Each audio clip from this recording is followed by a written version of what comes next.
And welcome back. This is Center Webcast. We are back with Tony Deloreto, the owner of Spagheti Benders and local organizer extraordinaire. I can't just say he is a business owner that truly, from my perspective, understands the meaning of community and is the best in the community in a lot of ways, beyond just having a fantastic restaurant over there.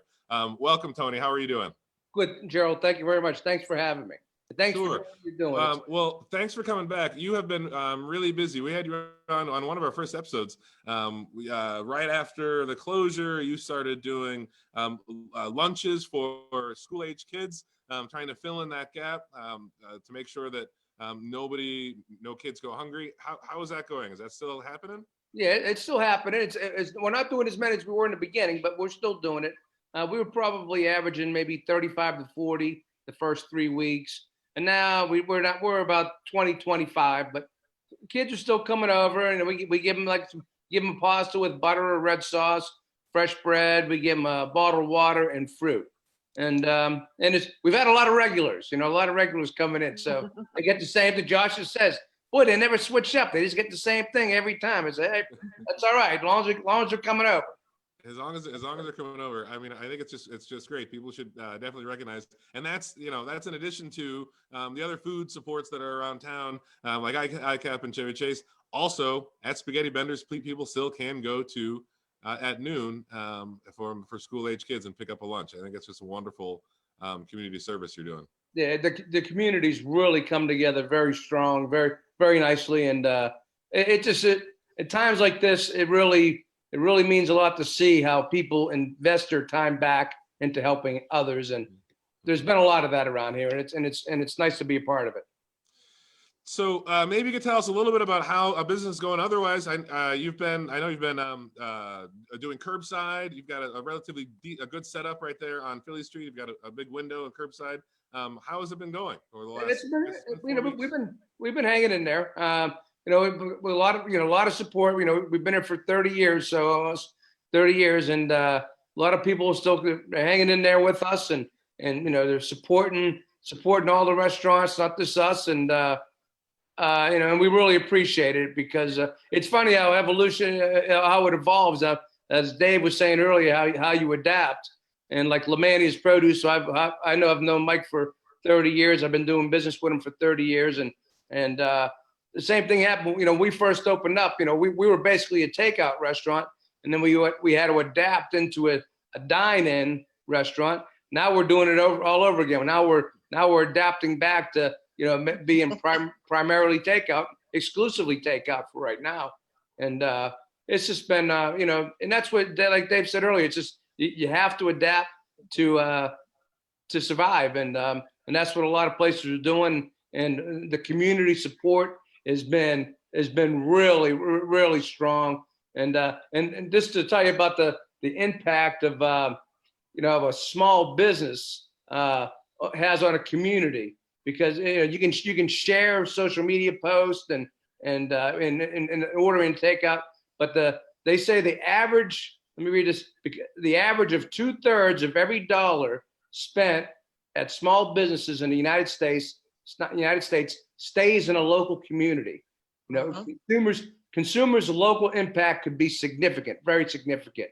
And then furthermore, every dollar spent at a small business creates an additional 50 cents in local business activity as a result of employees spending and business purchasing local goods and services. That's according to a small business economic impact study from American Express. But that's, small businesses mean so much to communities, and especially our community where, we're out on the perimeter of everything else. We're not Pittsburgh, we're not Greensburg, we're not Altoona, we're not, we're not, up in Cambria County.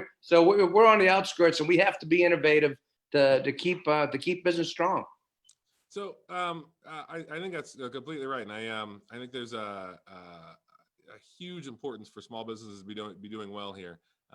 Can you talk about? Have you had any experience with some of the federal relief monies that have been out there, like the Payroll Protection Program that Linda and Sybil were talking about? Have you had any experience with any of these programs?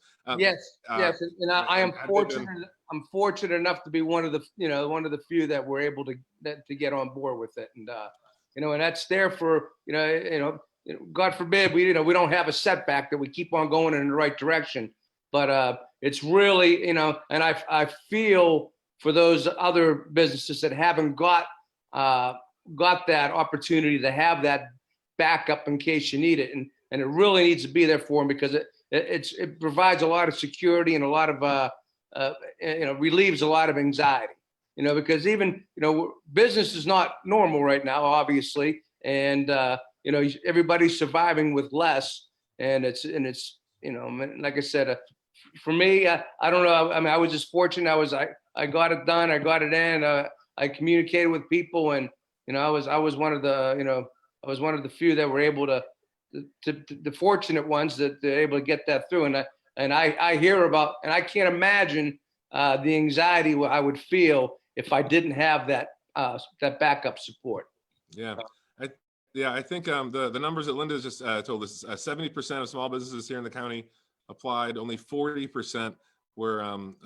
God, I think that really puts into perspective what you're talking about. Some of that anxiety that a lot of small businesses have to be feeling with reopening, and likely is why we see some of this frustration of people saying, well, I'm gonna risk opening anyway. That comes from that anxiety of folks just not. Only 40% being getting that relief is a small number. I wish that was higher. Right. Yeah. Well, hopefully they get it back on the second round, and they make a connection there. Yeah. So moving to yellow, how does that look for restaurants? And then what does reopening look like for you? I think it doesn't mean much for you. Yeah, it doesn't mean much to us at all. As far as it's still it's more the same. But we'll continue to adapt, continue to to provide for the children that need assistance, and the Chevy Chase. As I'm on the board of Chevy Chase, and they've been doing a significant job in the community.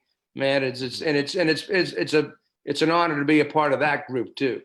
And it's just, like I said, like going back to it, it's just a matter of everybody being kind to each other, and reaching out, and lending a helping hand, and then just helping each other through with whatever they can help with. It's just it's a community thing, and like I said earlier, it's nice to see us come together and be productive and be assuring to other people. Yeah, I think that's one of the big takeaways from doing this program and talking to people is the way that the community really has come together in all facets to make sure folks are not hurting. I am nonetheless looking forward to tomorrow for some folks to be able to have some relief, for yellow to be happening, some folks to have some relief, because even in those sports that you can. There's been some boiling over here in the community, so it'll be good to be able to relieve some of that tomorrow, I think. Yeah, another thing too that I've been doing every Sunday night, Gerald. I've been I read children's stories Sunday night. I don't know if your kids, so get on the Spagheti Benders Facebook, and I think I've done 7 or 8 stories so far. So I'm enjoying it. Something something I do every Sunday night, and there's something there. But it's fun, and it's like and there's a lot of people have been, surprisingly, there's been a lot of reception for it. So I'm going to continue to do it as long as people are watching it. It's a lot of fun. I have young kids. I've got a 9 and an 11-year-old, and we're always looking for other people to put them to bed. That's great. Yeah, well, send them over. Send them over. We'll take care of them. That's great. That's great. Well, Tony, I really appreciate you coming back and giving us an update. Everything else you want to let folks know? No, just like I said, just to to be safe and be kind. And then Brian, tell your mom and dad I said hello, because I know they come over quite a bit, and tell them I miss them, and hopefully we'll see them, sooner than later. And like Gerald, thank you just for having me on, and it was a pleasure to be here. Great. Thank you so much, Tony. Appreciate you being on. My pleasure. And you'll come back again? I bet you'll come back? Absolutely. All right. Thank you so much.